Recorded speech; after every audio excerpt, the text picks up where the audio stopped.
Fred Berry, Present. Anthony Harris, Present. Tanya Scale Haynes, Present. Chris Lee, Present. Clark McKinney, Here. Scotty Porsche, Charles Rahm. Here. Mr. President, 6 of the 7 board members are present. Thank you, Ms. Bohannon. At this time, I'd like to personally, on behalf of the board, welcome our new board member this morning, Mr. Chris Lee. Mr. Lee is from the West District or the West Tennessee area, and we're certainly glad to have you, Mr. Lee.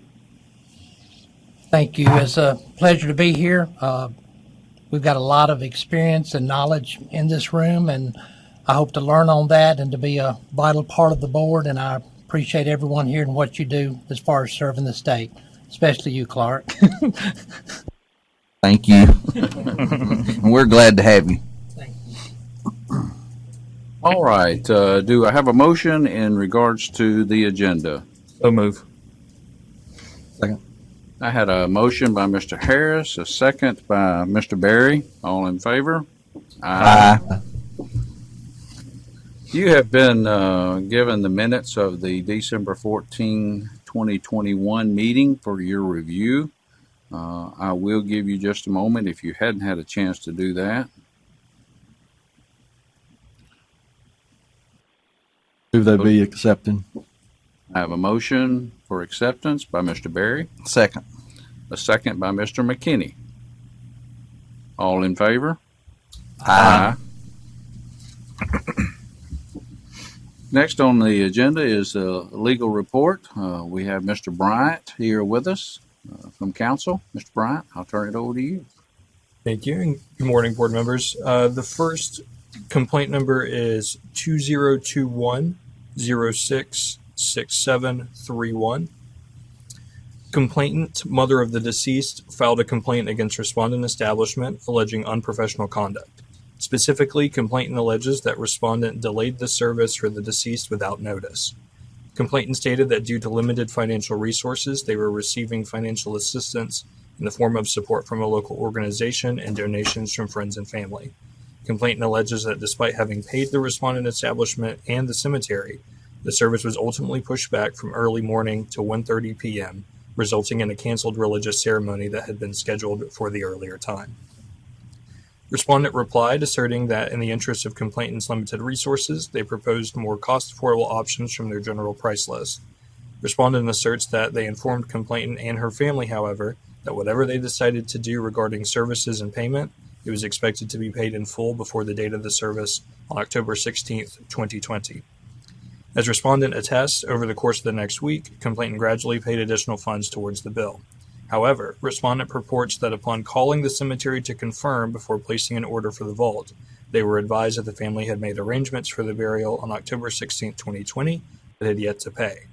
The cemetery informed Respondent that the money had to be received 48 hours prior to the service.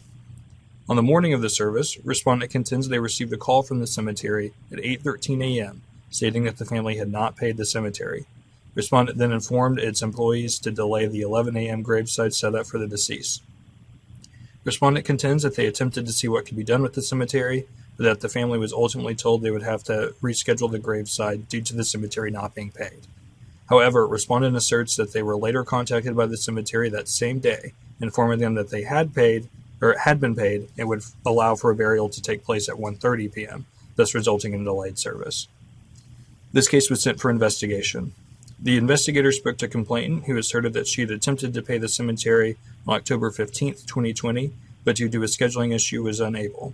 However, she maintained that she had been advised by the cemetery that she could submit payment the following morning. The complainant contends that when she was informed by Respondent that the deceased service would need to be canceled due to failing to pay the cemetery, complainant had already paid the cemetery that morning. However, when the call from the cemetery was delivered to Respondent confirming payment, the service was ultimately rescheduled for later that afternoon. As a result of the delay, the religious portion of the service was canceled due to a prior commitment. The investigator also spoke with a representative of the cemetery who stated she met with complainant on either October 14th or 15th of 2020. The representative stated that she informed complainant of the price and that would have to be paid in full at least 48 hours prior to the interment. The representative stated that she was not aware that the interment services were ever canceled or delayed by the office. The representative provided a receipt for the grave space, showing payment on October 16, 2020. In light of the above, we would recommend closure.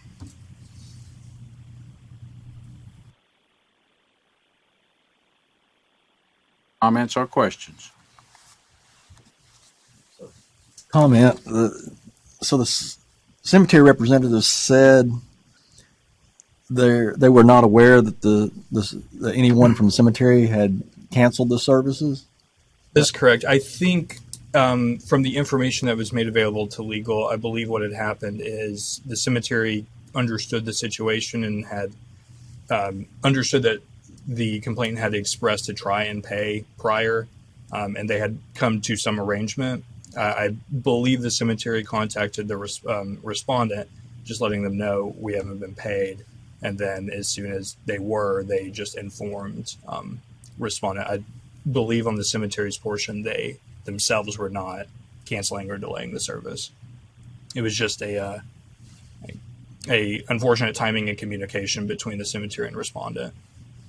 I mean, I can create take away all the financial issues with the situation. It's just, I mean, it can cause a lot of embarrassment to schedule a service, have family and friends coming, and then for it to be canceled the morning of. It seems like if they had a policy of being paid 48 hours prior to, that would have been the time to say, hey, we haven't been paid, and something's going to have to be done, not the morning of. It seems like there's just a lot of inconsistencies in this. I had a very hard time following it, and it seemed like there were inconsistencies. And I'm not too sure that closure is the best thing. It seems to me the funeral home should be more proactive in dealing with it, and if the services are going to be postponed, they should have been done before the morning of. And so I guess that's my initial comments. Well, I sort of agree with Fred because I had the same note. There's mixed information here. One moment they say they have been contacted, the other say things are good. And I agree. Why would the funeral director publish a service time without having payment options taken care of? I sort of agree. I make the motion we do a letter of warning here instead of closure. I have a motion by Mr. Harris Second. and a second by Mr. Berry. Sorry, I didn't catch who it was. So to do a letter of warning to the funeral home instead of the closure. All in favor? Aye. Any opposed? All right. Mr. Bryan? Complaint number 2, complaint number 2021070871. Complainant, wife of the deceased, filed a complaint alleging unprofessional conduct on behalf of respondent establishment. Specifically, complainant alleged that respondent gave the remains of the deceased to a relative, despite her request that the remains be given to her alone. Respondent replied, contending that the sister of the deceased called on October 19, 2021, and asked if the deceased's ashes were at the establishment. When an employee of respondent confirmed that they were, the sister requested if they could put some of the remains into 2 keepsakes that she had purchased. Respondent stated that on the following day, they filled the keepsakes with some remains and the sister picked them both up. The day after that, complainant arrived to pick up the remains, where she told the employee of respondent that no one else was to pick up the remains. The employee of respondent contends that they were unaware of the request, but admitted that they should have checked with complainant before releasing remains to the sister. On October 22, 2021, the employee called the sister and requested she return the ashes, to which the sister complied. Respondent made several attempts to contact complainant and asserted that as of November 2, 2021, complainant had not obtained the remains. This case was sent for investigation. The investigator spoke first with the complainant, who stated she specifically requested that she receive all her husband's remains in a sealed container so that her and her children could have a private ceremony. The complainant stated that prior to obtaining the remains from the respondent establishment, she received a call from the deceased sister informing her that she had received a couple of tablespoons of the deceased's ashes. Upon arriving at the respondent establishment, complainant confirmed with an employee of establishment that he had given the sister some remains and that he apologized for the error. Complainant stated she received a phone call from Respondent establishment informing her that the sister had returned the cremains, and due to living 3 hours away, complainant was unable to return to the establishment for the cremains until November 11, 2021.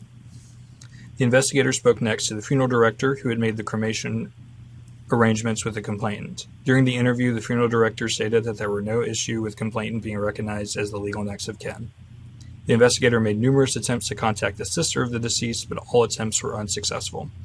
Finally, the investigator spoke to the establishment employee, who stated he did not have any involvement with the arrangements of the deceased or complainant. The employee largely reiterated what had been stated in the formal response, adding that the sister had informed him that she had received permission from complainant to receive a small portion of the cremains, but again admitted that he should have contacted the complainant prior to releasing any portion of the cremains. It appearing by respondent's own admission that he should have conferred with complainant regarding the release of the cremains when specific instructions had been given by the designated next of kin and person with right of disposition to not release the cremains of the deceased to anyone but her, the acts of respondent constitute a violation of rules relating to professional conduct. In light of that, we would recommend a $500 civil penalty, authorized via consent order and formal hearing if necessary. Was there a reason the investigator didn't speak to the director that arranged the services? It said that they spoke to an employee who said he wasn't involved at all. The investigator did speak to the person in charge of making the cremation arrangements.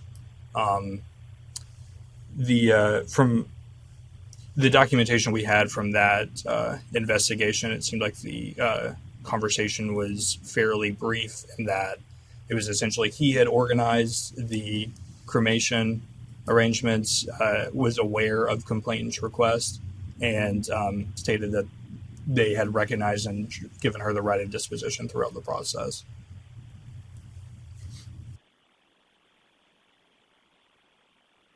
It's gotten a lot more complex these days with division of cremains and the authorizations to do so. I was just wondering, Robert, when an investigator goes in and is looking at a situation like this, I'm assuming they check the cremation authorization to see what was written, and is that kind of like a standard procedure that an investigator would do?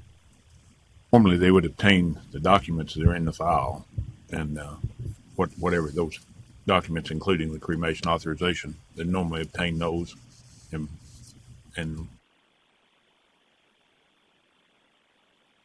I guess, and it would be, I assume it would be, if those were insufficient or didn't document who should be receiving the cremains and how they were supposed to be split up, I guess the investigator would bring that to light, I'm assuming. Yes.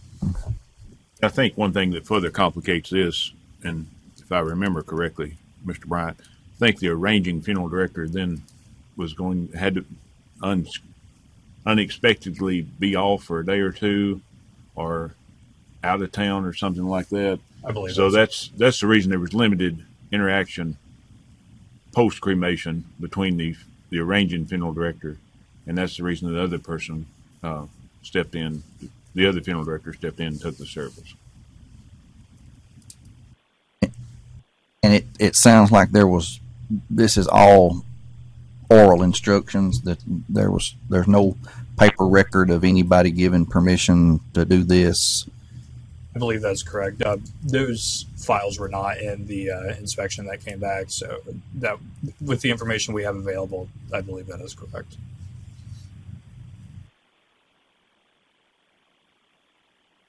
I'd make a motion that we accept council's recommendation. I have a motion by Mr. Berry to accept recommendation. Second. I have a second by Mr. Lee. All in favor? Aye. Any opposed? Mr. Bryant? Complaint number 3. Complaint number 2021071671. Complainant, mother of the deceased, filed a complaint against Respondent Funeral Establishment, alleging that Respondent had released the deceased body for cremation to a fraudulent person and that Respondent would not speak to complainant about it. Respondent replied, stating that as part of the pre-arrangement interview, complainant had informed Respondent that the deceased was married, but that his spouse was estranged. Complainant gave Respondent the first name of the deceased wife, but did not know her maiden name. During the process of obtaining the permit for cremation, the wife of the deceased contacted Respondent. Respondent began dealing with the wife of the deceased as the person with the right of disposition. The wife gave permission to cremate, and the arrangements were completed the following day. Respondent informed complainant that the wife of the deceased had contacted them and that she had completed the arrangements. The wife had expressed that she wanted herself, complainant, and a former wife of the deceased to split the cremains equally. Respondent contends that complainant was kept informed for each step of the process. This complaint was sent for investigation. The investigator spoke first to complainant, who stated that on August 25, 2021, she made arrangements to have her son cremated with Respondent establishment. She signed the paperwork and informed an employee of Respondent that the deceased had married, but that the spouse had not taken the last name of the deceased. Complainant asserted that when she later tried to discuss her son's cremation with Respondent, she was informed by the employee that since her son was married, they would have to abide by the wife, who is the legal next of kin.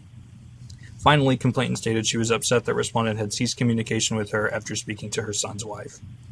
The investigator spoke next with employee of Respondent, who stated that she received an initial call from complainant on August 23, 2021 regarding her son, and then received permission from complainant the following day for removal services and to begin preparation for cremation.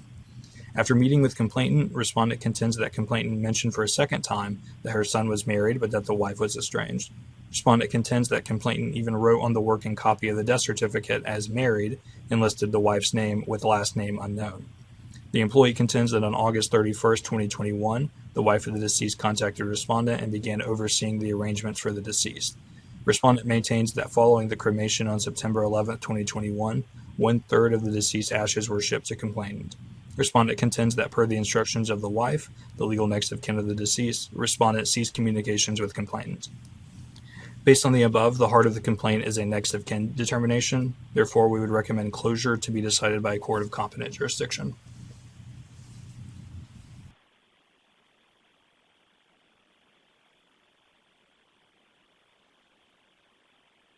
Wait a minute.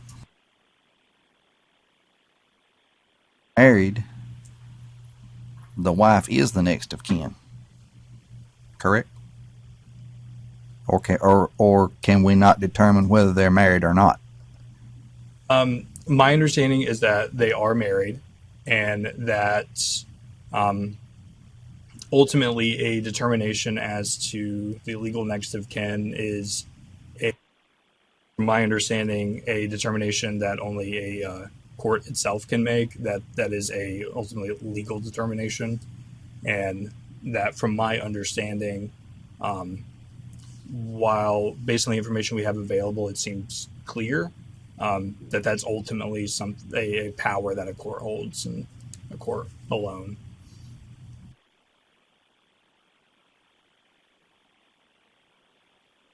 I guess I'm like Mr. McKinney. I'm a little confused. If they are married, what is there to decide?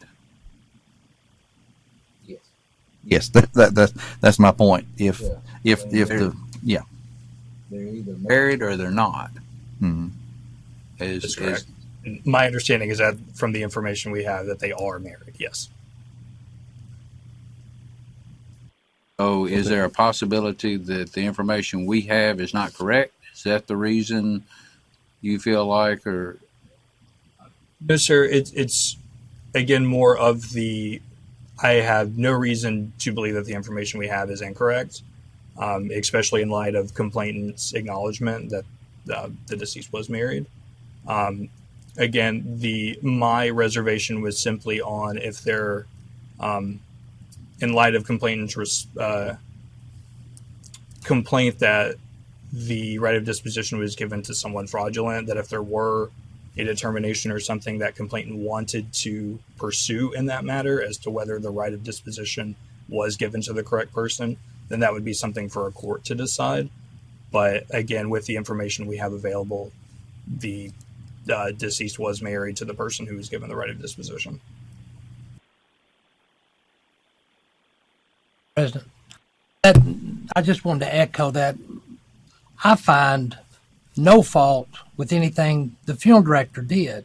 So are we just saying that we are finding that same result and closing this out, and then if the family wants to pursue this further in a civil court, they can do that? That is correct. But as far as we're concerned, we're finding no fault with what he did, correct? Correct. Thank Okay. you, sir. I understand. Thank you. I apologize if I didn't make that clear. Thank you.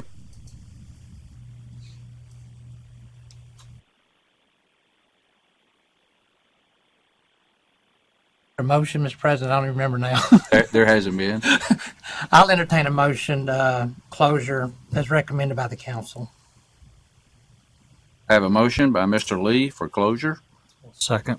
and I have a second by Mr. Harris. All in favor? Aye. Mr. Bryant?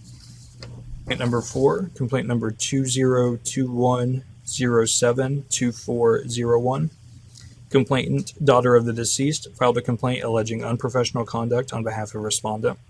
Specifically, complainant alleges that respondent provided her no information regarding the service of the deceased, including which location the service was to be held or the address of the cemetery. Complainant contends that she was told by respondent that they had designated one of her 6 sisters as next of kin with the right of disposition, and that per the sister's request, all information must go through her. Complainant states that her sister provided her little information, and due to this lack of information, complainant almost missed the private viewing and the entombment of her father, and only learned of the time and location of these services through another family member. Complainant asserts that respondent acted unprofessionally by refusing to provide information to complainant, since she too was a daughter of the deceased. Respondent replied stating that on September 22nd, 2021, they met with complainant's sister and next of kin of the deceased. Respondent contends that during the meeting, complainant's sister warned them that she could not verify the legitimacy of individuals calling themselves children of the deceased, since the deceased had multiple children from multiple relationships, and that there would be people calling the funeral home misrepresenting themselves as children of the deceased. As respondent contends, the sister suggested it would be best if she were responsible for providing information to her family members. The arrangements of the deceased were for an immediate burial with no public viewing. The sister of the deceased arranged for a private family visitation, and respondent admits they trusted the sister to provide information of the private visitation to her immediate family, again reiterating that all information would go through her. Respondent apologized that complainant almost missed the private viewing and the entombment of her father, and maintains that was the opposite intention of their actions, stating they were attempting to protect the privacy of the decedent, not exclude family members from the services. Based on the above, the heart of the complaint is a next of kin determination. Therefore, we would recommend closure and any existing next of kin or right of determination issues to be decided by a court of competent jurisdiction.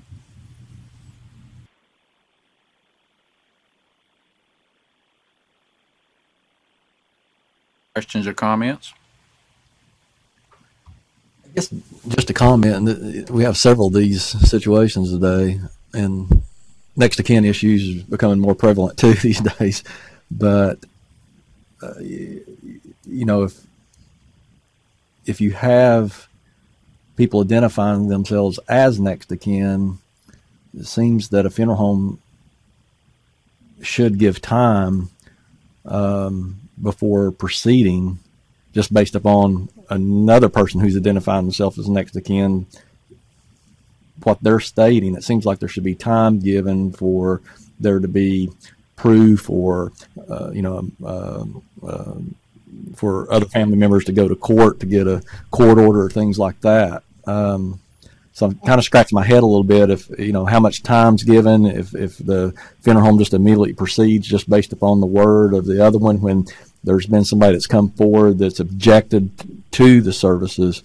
To me, I don't know that the funeral home gave enough time for that to be for the other people identifying themselves as next of kin to submit proof. Does that make sense? Yes. I guess that's just a comment. We quickly dismiss these for saying that it is an issue involving the next of kin, but at some point on some of these, I don't know what standard you hold the funeral home to make sure that there's ample time given for that. Gary, do you feel like to emphasize that importance? I would support that. And I don't know if there's something that contradicts that they did give, 7 days or for the family to work that out, or for submission of evidence, or for them to go to court. But I don't think there's any evidence of that. It seems like it went pretty quickly, just based upon the was it sisters? The sisters. The way it read, it did. Yes. Is there any documentation of a power of attorney or anything presented here? There was not.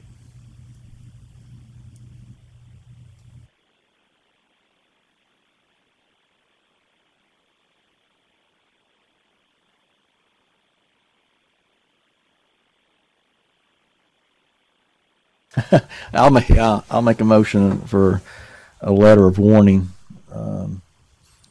And I guess in these letter of warning, it needs to be stated why we're giving them a warning.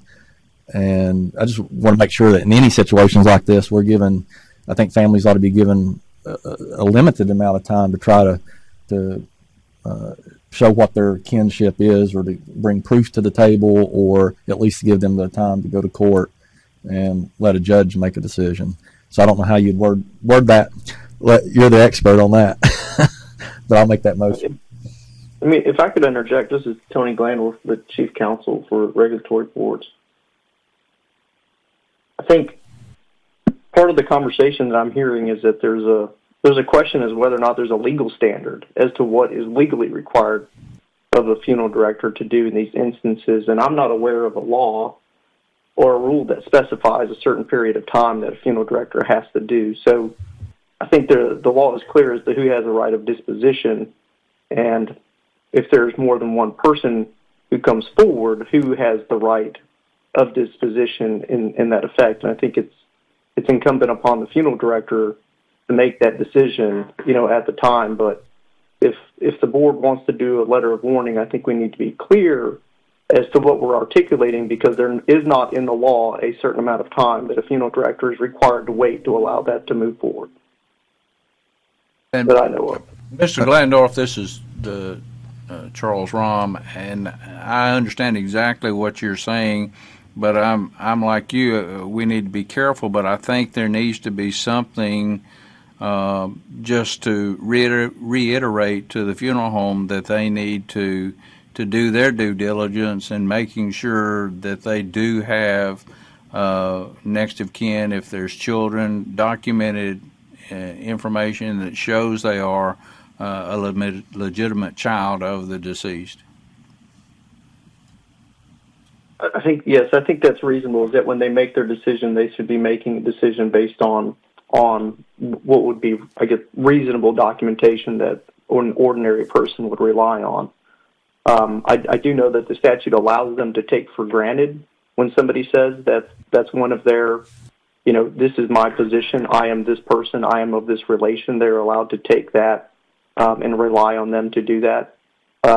Such as if you say, I'm the spouse, or I'm the, he has no spouse, I'm the child. However, when somebody else comes forward, I agree with you that they do need to then ensure that everybody is who they say they are to whatever reasonable standard possible. So if that's the concern, we could articulate that in a letter of warning to ensure that that they're going through the right steps. This is Clark McKinney. I might rather than maybe a letter of warning or maybe a letter of instruction that they follow the statute pertaining to the next of kin, the line of succession, so to speak. As long as they're following that statute to the best of their knowledge, I think they're doing the best they can do. But yes, they should do their due diligence also.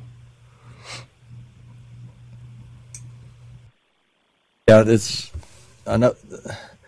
The statute protects, the funeral home from if somebody falsely identifies themselves. The issue here is that somebody else comes forward and, stating that they have a closer relationship than who the other next of kin is.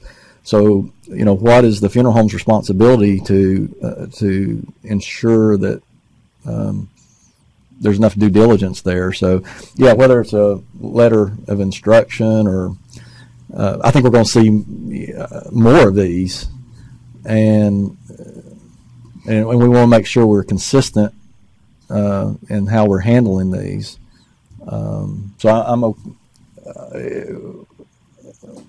I guess They just need to be careful. Yeah. Yeah. Would legal rather, do they feel more comfortable with a letter of instruction versus a letter of warning? Yes, actually, I would if we're going to determine the difference between the two. One would be pointing out the statutory requirements. I could amend my motion to be a letter of instruction instead of a letter of warning. We have an amended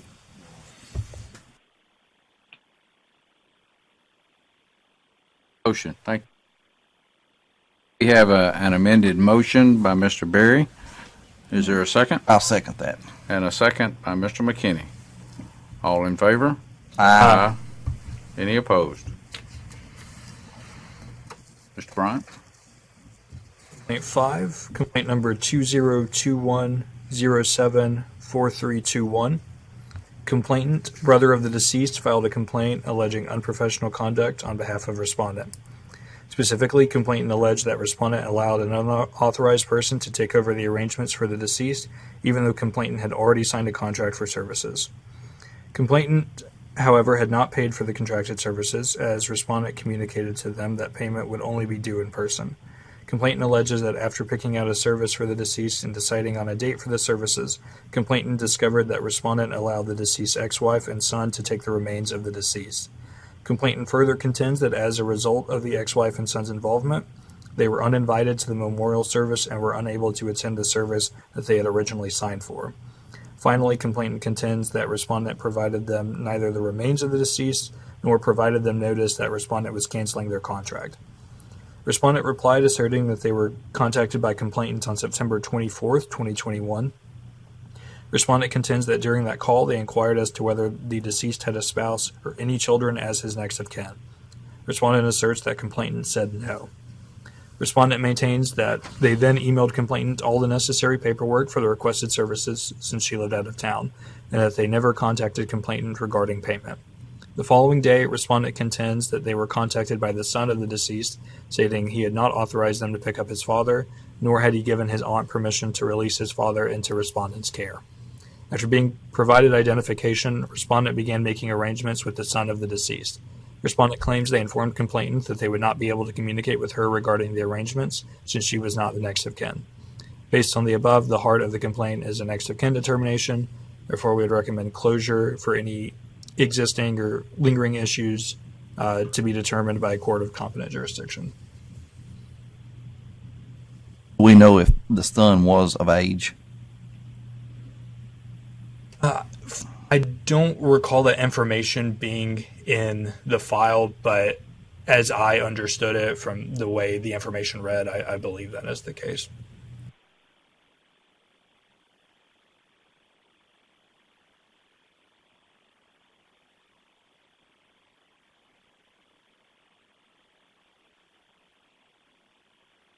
Any other questions or comments? Seems It like all. does appear that the son is the next of kin and has the right. It is a complicated issue because somebody with more legal knowledge than I would have to debate the issue about a signed contract and things. But the son is definitely the next of kin and has the right for disposition. So I'd make a motion to support council's recommendation. I have a motion by Mr. Berry, Second. second by Mr. Harris to accept council's recommendation. All in favor? Aye. Opposed? Mr. Bryant? Complaint 6, complaint number 2021077131. Complainant, daughter of the deceased, alleged unprofessional conduct on behalf of respondent. Specifically, complainant alleged that respondent embalmed her mother despite specific instructions to forego embalmment. Complainant alleges that upon filling out paperwork at respondent establishment, she informed them that she wanted the same services they had provided to her father 13 years earlier. Complainant stated in the complaint that her father was not embalmed and that her mother did not want to be embalmed either. Complainant alleged that upon completing the paperwork, she explained her mother's wishes to Respondent and stated numerous times do not embalm the body. However, as complainant alleges, upon receiving an itemized statement, she had been charged for embalming the body. Complainant alleges that she was eventually told by respondents that, quote, someone told EMS that she could be embalmed, end quote, and that no next of kin ever authorized embalmment. Respondent replied asserting that complainant had never mentioned foregoing embalmment until the embalmment services had already been provided. Respondent stated first that they provided a general price list to complainant for a full service charge, which included embalmment, the statement of funeral goods and services, where complainant agreed to pay the full service charge that included embalming charges, and had a first call sheet whereby respondent claims complainant gave their staff oral permission to embalm and prepare the body for viewing. Respondent contends that by signing the statement of funeral goods and services for the full amount, after viewing the general price list that itemized the entirety of the services provided, which included embalming, complainant had authorized embalming. Further, respondent contends that complainant requested an open casket for family viewing and visitation. As respondent contends, this would not have been possible had they not embalmed the body. Respondent maintains that the first time they heard complainant request to not embalm the body was several hours after the private family viewing and visitation after the embalming service had already been done. Respondent attached a first call sheet, which, as respondent reports, denoted that complainant had granted oral permission for respondent to embalm the deceased. The legal department contacted respondent regarding several follow-up questions. In these communications, respondent maintained that complainant first requested to not have the deceased embalmed following the private family viewing, and that they had communicated to complainant that the private family viewing would not have been possible without embalming the deceased. Respondent further provided an itemized statement of funeral goods and services that included the cost of services for the deceased, including an embalmment charge. Finally, respondent was unable to provide a document to show written consent by complainant regarding embalmment services. Instead, respondent could only provide a date and time that complainant purportedly orally authorized embalmment services. The information provided matched the information that respondent had included on their first call sheet. However, the itemized list of selected statement of funeral goods and services that specifically denoted an embalmment charge that respondent provided to legal was not signed by the complainant. The statement of funeral goods and services respondent attached to their answers to the questions that legal had posed was signed by complainant, but did not include an itemized list of the selected services, instead only showing the total charge for services. That is, the final price was listed, but the items selected that amounted to that charge were not included in the document signed by complainant. And perhaps a more straightforward way to say that was in the formal response. I believe respondent had attached that funeral goods and services sheet that showed the final itemized price of all the services, but the individual services themselves did not have prices next to them. For example, next to embalmment, it was blank, but at the bottom of that table was a total amount. That document was the one signed by complainant. The one that was provided to legal following our additional questions had the itemized charges next to embalmment, had a charge next to it, but that document was not signed by complainant. So in light of that information, we would recommend a $500 civil penalty for failing to provide an itemized price list of each service provided under Tennessee Code Annotated 625106 and for violation of Board Rule 0660-11-.06 with respect to misleading acts of practice, authorized via consent order and formal hearing if necessary. Questions or concerns? Was there a reason why the respondent said that viewing could not happen without embalming?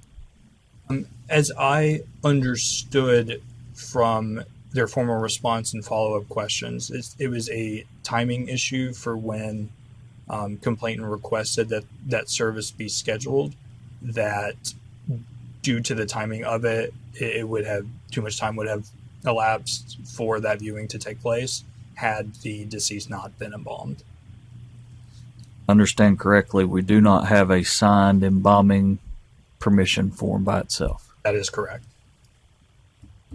I didn't quite follow this. So the funeral agreement was not signed, or one was signed and one was not signed? So on the statement of funeral goods and services, the one that was signed by the complainant had only, I believe there was it was services and charges, and there were 3 boxes kind of to denote some of the services that could be provided. All it had that was signed, the one that was signed by complainant, just had a final charge of, X amount. Whenever legal followed up with respondent to see if they had an itemized list of those charges, and if that had been provided to complainant, the document they provided did show itemized, but had not been signed by complainant. So based on that, we're certain that complainant was aware of the prior one with the final charge, but we have no way to know if that final one was provided to complainant. That's the first one that was signed. Did investigators find any issue with that? I mean, was it properly completed? The issue with the signed one was that it was not a specifically itemized list, that the services, again, just had a total of, just for the sake of signing an amount. There was no itemized copy that got signed with each individual. But it should be itemized. Should have been, yes. So, I mean, I know it's the complaints. That's an issue all on its own that I guess was, as you investigate these, maybe you start uncovering other issues. But that's an issue all to itself, that there wasn't an itemized statement that was signed, which that can lead to problems itself. But obviously not having the embalming authorization. You said that there was a total amount. Was there any description next to that amount as to what was included in that?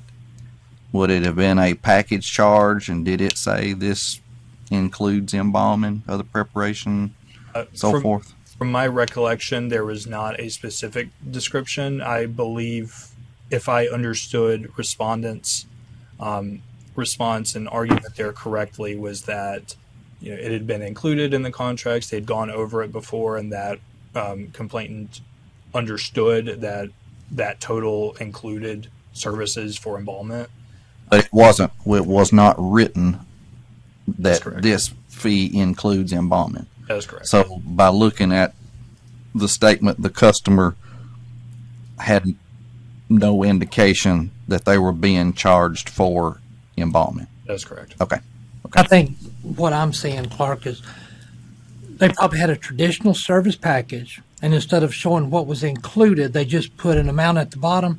Because if you go back to read at the beginning, he gave them a price list and was hoping they would compare the price list to what they signed off of. So most of the packages I see have a traditional service price, then an included right next to everything that's purchased. Correct. So, yeah, I agree with you. The reason this penalty would not be more because we have a couple different issues here. In looking through this complaint and in my follow-up questions with the respondent, it does get difficult to parse between the essentially it comes down to just the credibility of complainant and respondent as to whether both parties are saying that they made respondent aware they did not want embalmment services at 2 entirely different times. So while it could certainly be possible that there are remaining issues there for which civil penalty could be assessed, it's difficult to say for certain that essentially that complainant's timeline of events is correct, whereas respondent's is incorrect. So it's difficult due to the issues of credibility and different stories to nail down a specific violation there. The issue of the item, statement of goods and funeral goods and services was one that was a clear issue in relation to the rules and statutes. There's been nothing. The respondent did not, I'm assuming, did not offer to refund the amount for embalming, which may have been a good gesture, but I believe this is something I can double check. I believe, if I recall correctly, that the embalming charge was refunded. That's something I can double check on to be certain. I do vaguely remember that from the.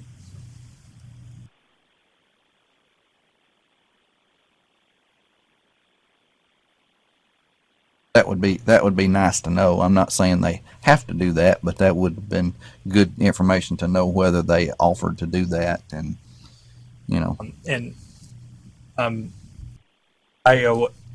They did not specifically refund the embalmment charge itself, but they did, however, essentially settle the issue for significantly less. It was a fairly expensive funeral, and Respondent refunded a good portion of that money, or I guess if it hadn't been paid yet, had wiped away that charge.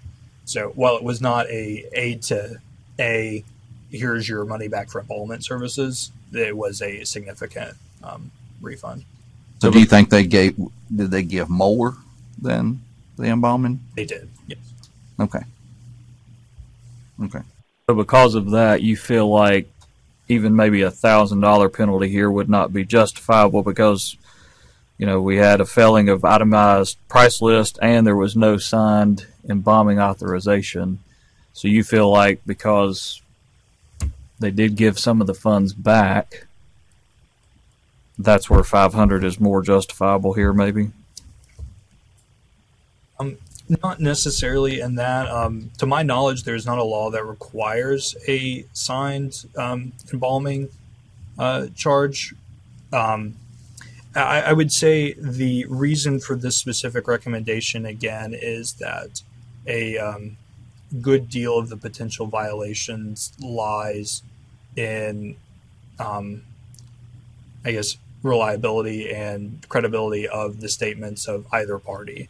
And unfortunately, that can be in some instances difficult to determine, so that the clear black and white violation of not having an itemized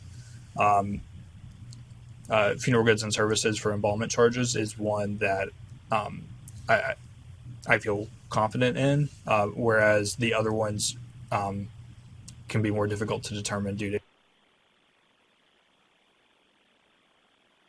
Sounds like if they gave them and I guess it depends on the timeline too, whether it was before this complaint was filed or after, but if they gave them a significant portion of the amount of the service back as a refund or a credit, it sounds like that they were trying to make amends for any error. Kind of change that part, them giving the money back, that kind of changes things a little bit for me, but because there again, we're trying to weigh one word against the other, even though there may be some bookkeeping errors in their statement of goods. One other question. What is the position of the department as far as, because it was brought up, the funeral home was stating that part of their justification for the embalming was the private viewing, but what's the position of them stating that embalming would have to be done for a viewing at all? It seems like that would not be the case, and if you have refrigeration, and I'm a little concerned about that statement that's been made as justification. And so, are they telling this to other families as well? Is that my question? I think one of the disclosures on your price list says that you're not required to pay for embalming unless you select a service with viewing and so forth. And the funeral home may have a policy that we don't have an open casket visitation for somebody that's been dead so many hours or what have you. So and they may not have a refrigeration. So that's not an issue for me, because if they had an open casket and viewing, and say deterioration of the body took place while the casket was open, then the next thing you'd say was, well, you shouldn't have had the casket open because, now it's, deteriorating. So that's not an issue for me. I guess a lot of it is, it's case by case and what is the condition of the deceased. But Right, correct. if the deceased was in very good condition, we're saying that a funeral home can have a policy that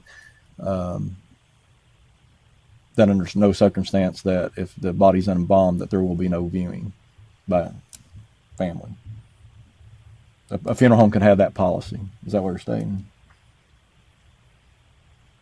That would seem to go along with the disclosure that's on the general price list. To me, that would be my interpretation. Could or you couldn't, I have to go back and look at that myself and read it. Robert, do you have any comment on that, or? It says you don't have to pay for it.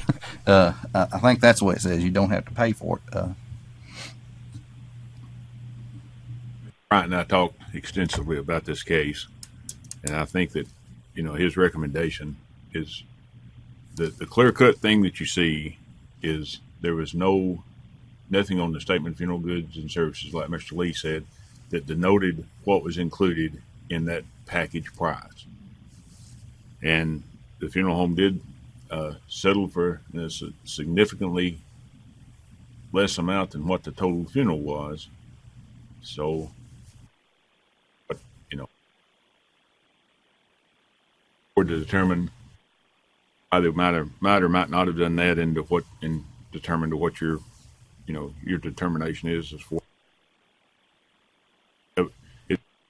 Looking at the documents, it's very clear of this violation. The other things tend to be a he said, she said. Is what I'm not talking. There's not a motion, is there? No, there Not has. yet. No. I'll make a motion to accept council's recommendation. I have a motion by Mr. Berry to accept recommendation. Is there a second? Second. I have a second by Ms. Haynes. All in favor? Aye. Mr. Bryant? Complaint 7, complaint number 2021080781. Complainant, sister of the deceased, filed a complaint alleging unprofessional conduct. Specifically, complainant alleged that respondent embalmed the deceased without family authorization and had transferred the body out of state. Complainant contends that she has attempted to contact respondent regarding the deceased but has yet to receive a response to either her calls or emails. Respondent replied stating that they had received the initial call from a mortuary on September 24th, 2021, requesting removal and preparation of the deceased, and upon bringing the deceased into their care, arranged for preparation to transport the body to Georgia. Respondent stated that authorization for removal of remains and involvement was given by the listed stepdaughter of the deceased, who also had the power of attorney. On September 27, 2021, respondent contends they began receiving calls from the sister of the deceased stating that she was the legal next of kin.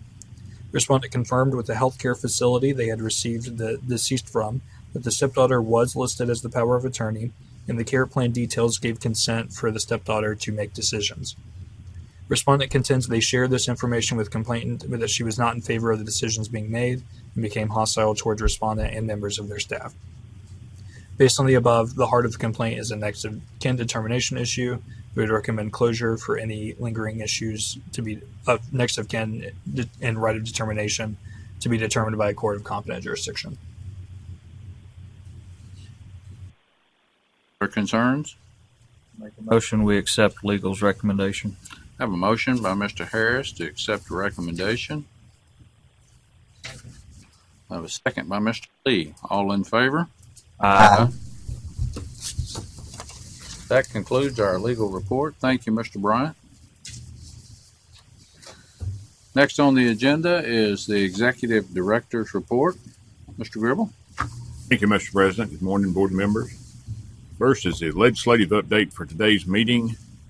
And basically, the ones that were here last year, and of course, Mr. Lee is new to the board, so he wouldn't have that historical knowledge.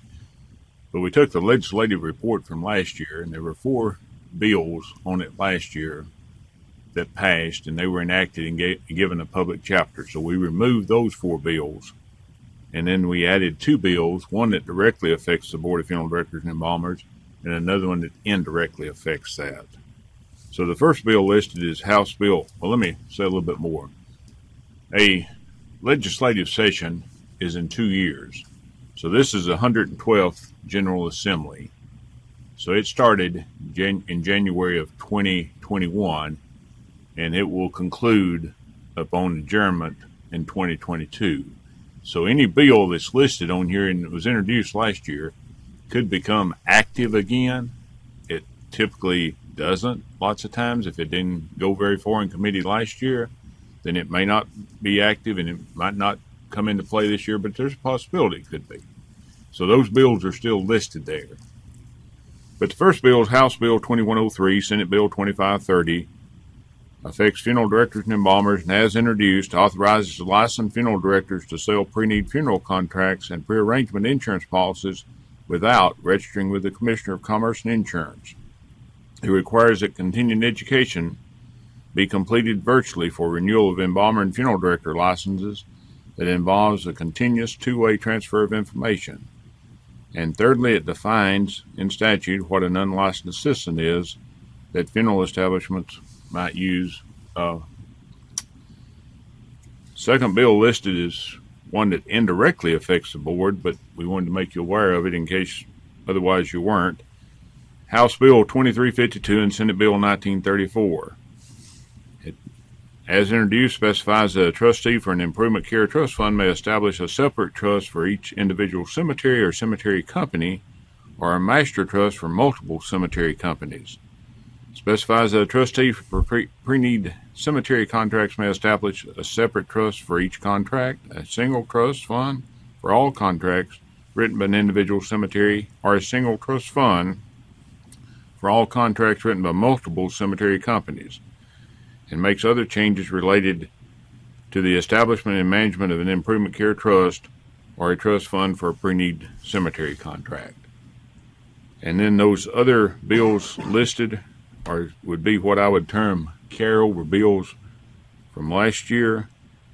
And then in a conversation on the phone with Mr. McKinney earlier, he made me aware of another bill that had not come to my attention, and it will affect funeral directors, but it probably won't be under the jurisdiction of the board per se.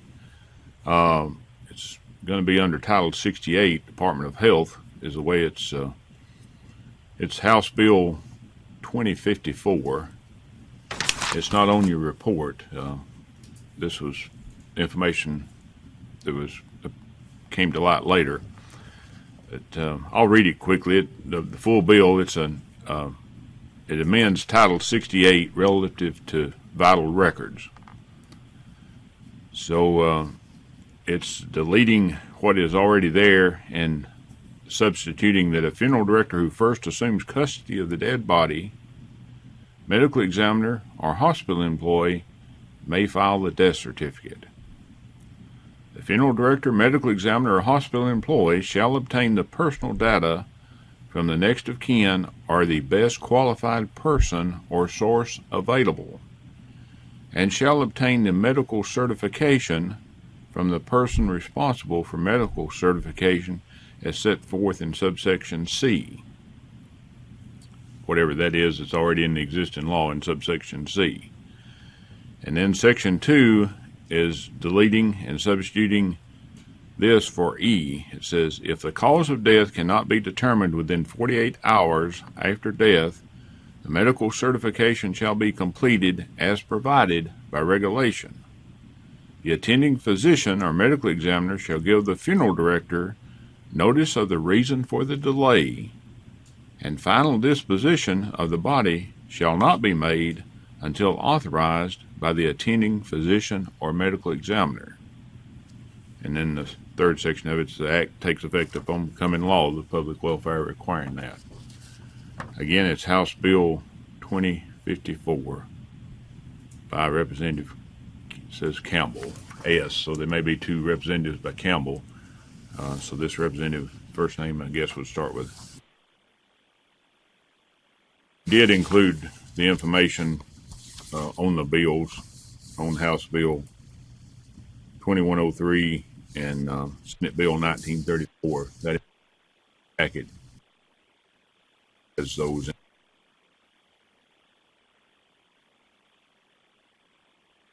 Licensee report is a report of licenses administratively approved by the Executive Director pursuant to the Board authority for the period of December 11, 2021 through February 4, 2022. You have a list of establishments and the type of actions or changes those are, and then a list of individuals there as well, and the type license that each individual was granted, whether it's funeral director, embalmer, and whether it's by reciprocity, reapplication, or through the apprenticeship process. Next is the closed establishment report, and we don't have any closed establishments to report for this meeting. Next is a disciplinary action report, and it's a report of consent orders that have been administratively accepted and approved by the Executive Director pursuant to Board authority, and as reported on the November 2021 and December 2021 Regulatory Board disciplinary action reports.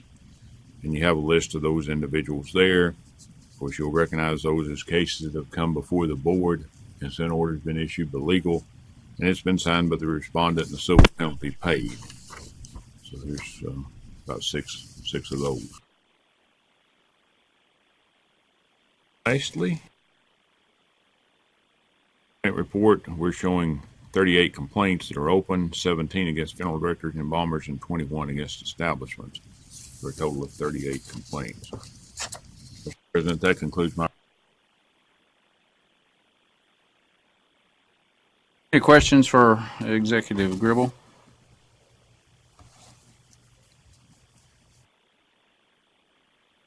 Motion to approve. Second. I have a motion by Mr. McKinney, a second by Mr. Barrett to approve the executive's report. All in favor? Aye. Next, we have applications of licensure. I don't believe we have any individuals today. We do have one establishment. I'll recuse myself on this. Please make the record reflect that Mr. Berry is recusing himself from this.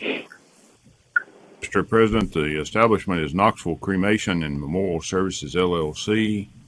Marcus D. Dotson III is the proposed manager, to be located at 2902 Tazewell Pike, Suite H in Knoxville, Tennessee. It's a new establishment under the ownership of a limited liability company and owned by Knoxville Cremation and Memorial Services, LLC in Knoxville, Tennessee. And Mr. Dotson is appearing virtually today to meet with the board. Dotson, are you with us? I'm here. All right, sir. If you would like to have an opening comment or remarks. Also, Mr. Dotson, if you want to, feel free to turn your video on. You're not required, but if you wish, you may. Okay. Just happy to be in front of the board. I appreciate you guys taking the time to hear me once again. I told you I'd be back. I think we got some things worked out this time, and hopefully we can move forward. So I appreciate your time and everything you guys do.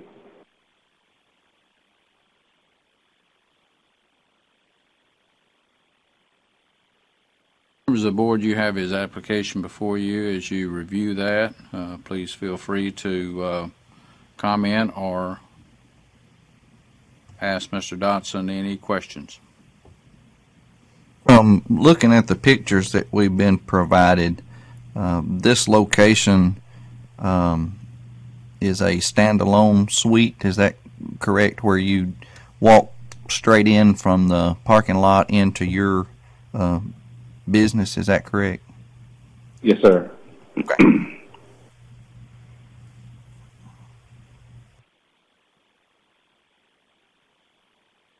Question we have, and this might be for Mr. Gribble, I'm not sure. We have two general price lists here in our packet. One has an effective date on a casket price list without and vault without. Are these the same and possibly? What that is Mr. Dotson and I spoke over the weekend. If you'll notice real closely, the difference in the two price lists and the statement of funeral, well, in the price list, the three different price lists, is Suite H is added to one of those. Okay. So it has a complete address for the street and the suite. And we did not have a statement of funeral goods and services in the initial part, so then that was added as well. So that's the difference, and that's Miss Bohannon did not delete anything. She just added to it, and the ones that show up first on what you're saying there in order would be the ones that were lastly given to us. They'd include the suite number. My knowledge, that's the only difference between the two. Mr. Dotson, is that correct? Yes, I didn't change or do anything else. I left the effective date off so we could pending this meeting here, and or I can go back and add the date that Mr. Kesey came and saw me and put that back on there if I need to. It's a very simple fix. I can do that in a matter of seconds, as a matter of fact. Mr. Dotson, you'll just need to make sure that whatever printed materials you have or anything that you put out as far as advertisement and so forth needs to make sure that it has that suite H on it as far as the exact location. I've adjusted everything. Yes, sir. Your signage will go on your door, is that correct? Or Yes, above the door? On the door. I have it ready made. I'm just waiting on approval before I put it on the door. All right. And it just don't see a picture here, but it's not a deal breaker with me. But is there a bigger sign out front, out somewhere like that's got your name on it, or is that the only name is what's on your door? That'll be the only thing that's on the door. Okay, I understand. Mm-hmm.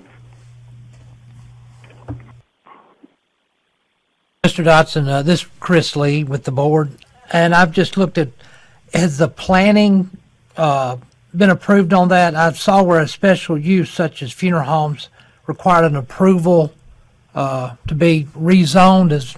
I didn't see a follow-up letter, and I want to make sure I didn't miss that. So the planning board, everything is good on a funeral home? Yeah. The zoning, all that should have been in the packet there. I don't know why you don't have that. Well, I've got the one I've got says office is permitted in CG2.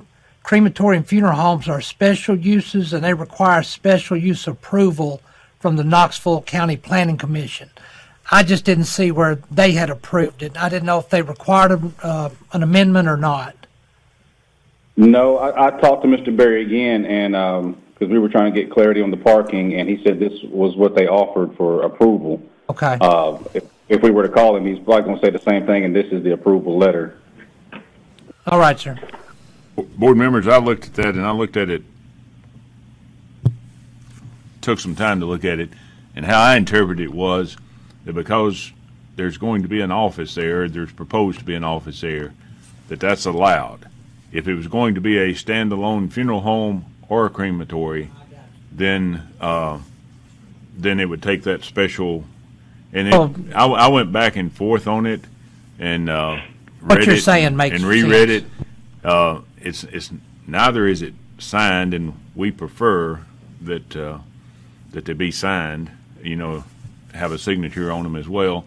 But then we understand in the age we're in now that's not as easily obtained as it was a few weeks or a few months ago. So, and it is on official letterhead, and it's dated, and that, I may have misinterpreted that, but that was my take on it. That if it were to be a actual place that housed human remains, then it would be necessary to have that special zoning approved. Thank you.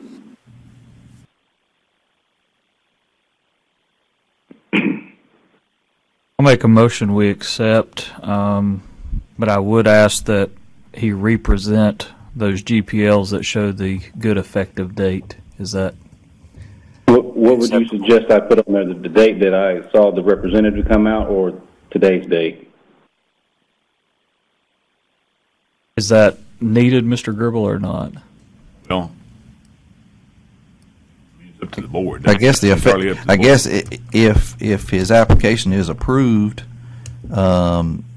his effective date will be whenever you give him his number. Is that correct? That's the true, in which we'll try to do today or tomorrow. Okay. But it's kind of hard for them to put an effective date on that Gotcha. because they don't know at the time the inspector comes out. They don't know, when it's going to be approved or what date it's going to be approved. And sometimes we see dates earlier than the actual approval. But I guess, and this is probably a question for legal, but I guess once if the board approves the application today, and then based on the approval of the board, then I would issue the license number. Then that date would be actually the effective date that they were in business, and then he could put the effective that date, whatever date that is, on his GPL and other price list to be his. What has the benchmark been in this process? didn't What hear. is the benchmark? What has been done in the past for this? Has there been a particular date that we've required? We haven't in the past. I mean, we've. I think in the I past, did not recall. Yeah, I think in the past the field rep, when they go do it, they look for the formatting. Well, to make sure that all the required items are included, the disclosures and things of that, more so than they do the effective date. Now, obviously, at some point later, if there was a complaint or something, then you look for effective dates for price list to compare to statement of funeral goods and services and things like that. But I mean, I think, to be honest with you, Mr. President, I think there's been applications approved that hadn't no effective date actually written in. I think there's probably been applications approved that had an effective date at the date of the inspection, and probably other applications that were, where the date was when the license was Well, issued. it's a difficult area to pinpoint. It's a moving as far as the target. date. Yes, sir. Absolutely. And he might not want to officially go in business for a few days, but that's doubtful. I'm sure he's in business as soon as he gets his numbers. But I've been waiting a long time. Well, I guess it's okay because he resubmitted here with the new address, so scratch that. I'll just approve that we approve the application. I have a motion by Mr. Harris to approve the application. I'll second. I have a second by Mr. McKinney. All in favor? Aye. Any opposed? Congratulations, Mr. Dodson. Second time was Thank you, the charm. gentlemen. Appreciate you so much. Yes, sir. Mr. Dotson, while you're on the line, it will probably be tomorrow, probably first thing in the morning when we issue you a number, and we'll email that to you. Okay, great. I'll look to hear from you. Thank you. All right, thank you again. All right, moving on. Any other new business or any new business? Mr. President, I would just want to make a comment. I've been here on borrowed time, so to speak, for several months, and my time is winding down, and this could be my last meeting here. And I just wanted to express my appreciation for all the members of the board and what you do, and I have a tremendous amount of respect for each of you, and it has been it's been a good journey, and I've enjoyed it, and I just wanted to say that in case this is my last trip. So thank you. Thank you. Mr. McKinney, on behalf of the board, appreciate your service, and certainly the first of the year is when the governor typically makes his appointment. So, as you say, could be, might not be, don't ever know. So we appreciate your time, and if you're back, we welcome you back. If not, you've done a job well done. Thank you. Any other business? Motion, we adjourn. I have a motion by Mr. Harris to adjourn. Second. Second by Mr. Berry. All in favor? Aye. Opposed? Clark. Meeting adjourned. You didn't say no, Clark.